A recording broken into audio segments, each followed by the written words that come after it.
जय हिंद दोस्तों। अगर आप SSCGD की तैयारी कर रहे हो तो आपके मन में ये सवाल जरूर आता होगा, SSCGD पास करने के बाद हमें कौन सी फोर्स मिलती है? क्या सिर्फ BSF, CRPF या फिर और भी? आज मैं आपको हर एक फोर्स के बारे में बताऊंगा। वहां कैसी जिंदगी होती है, ड्यूटी कैसी होती है और आगे चलकर कौन कमांडो विंग तक पहुंच सकता है। तो वीडियो पूरा देखना भाई, क्योंकि ये सिर्फ जानकारी नहीं है, ये आपका फ्यूचर डिसाइड कर सकती है। Number 1, BSF border security force नाम से ही साफ है। पोस्टिंग सीधे बॉर्डर पर मिलती है, खासकर पाकिस्तान और बांग्लादेश बॉर्डर पर। यहाँ ड्यूटी सबसे ज्यादा सेंसिटिव और रिस्की मानी जाती है। बॉर्डर फेंसिंग, पेट्रोलिंग और कभी कभी डायरेक्ट फेस ऑफ भी करना पड़ता है।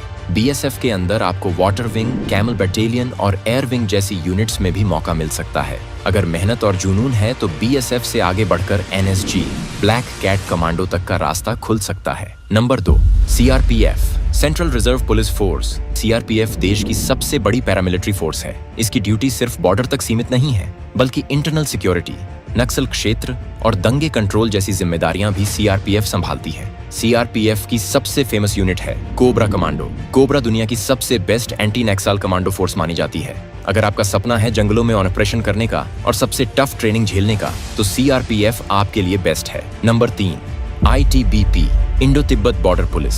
ITBP की पोस्टिंग आपको लद्दाख, हिमालय और ऊंचे बर्फीले इलाकों में मिलती है। ये फोर्स चीन बॉर्डर की रक्षा करती है। ड्यूटी बहुत कठिन, 20 डिग्री से 40 डिग्री तक की ठंड, ऑक्सीजन की कमी और बेहद कठिन पहाड़। ITBP के जवानों को हिमालयन वॉरियर्स भी कहा जाता है। ITBP से आप माउंटेनियरिंग और special high altitude commando training भी कर सकते हैं। Number 4, central industrial security force. यह force airports, metro, nuclear plants और इंडस्ट्रीज की सुरक्षा करती है। यहाँ ड्यूटी बाकी फोर्सेस से कम जोखिम भरी होती है, लेकिन पोस्टिंग शहरों में मिलती है और सुविधाएं भी अच्छी रहती हैं। नंबर 5, SSB सशस्त्र सीमा बल। SSB की पोस्टिंग आपको नेपाल और भूटान बॉर्डर पर मिलेगी। यहाँ का माहौल BSF या ITBP जितना सख्त नहीं होता, लेकिन फिर भी बॉर्डर सिक्योरिटी की जिम्मेदारी है। SSB भी अपने जवानों को कमांडो ट्रेनिंग देती है। Number 6, Assam rifles. Assam rifles सबसे पुरानी पैरामिलिट्री फोर्स है। ड्यूटी ज्यादातर नॉर्थ ईस्ट स्टेट्स में मिलती है। ये फोर्स आर्मी के अंडर काम करती है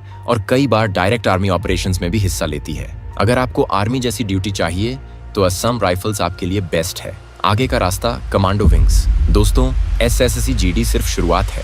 अगर आप मेहनत करते हो तो BSF से NSG कमांडो, CRPF से कोबरा, ITBP से माउंटेनियरिंग स्पेशलिस्ट और असम राइफल्स से सीधे आर्मी अटैचमेंट तक जा सकते हो। यहाँ से आपके लिए पैरा SF जैसी स्पेशल फोर्सेस तक जाने के रास्ते खुल जाते हैं। तो दोस्तों, ये थी पूरी जानकारी SSCGD से कौन कौन सी फोर्सेस में जा सकते हैं।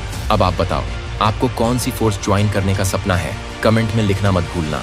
अगर वीडियो मददगार लगी तो चैनल को सब्सक्राइब कर दो, क्योंकि अगली वीडियो में मैं बताऊंगा SSCGD की ट्रेनिंग लाइफ इनसाइड एकेडमी कैसी होती है। जय हिंद।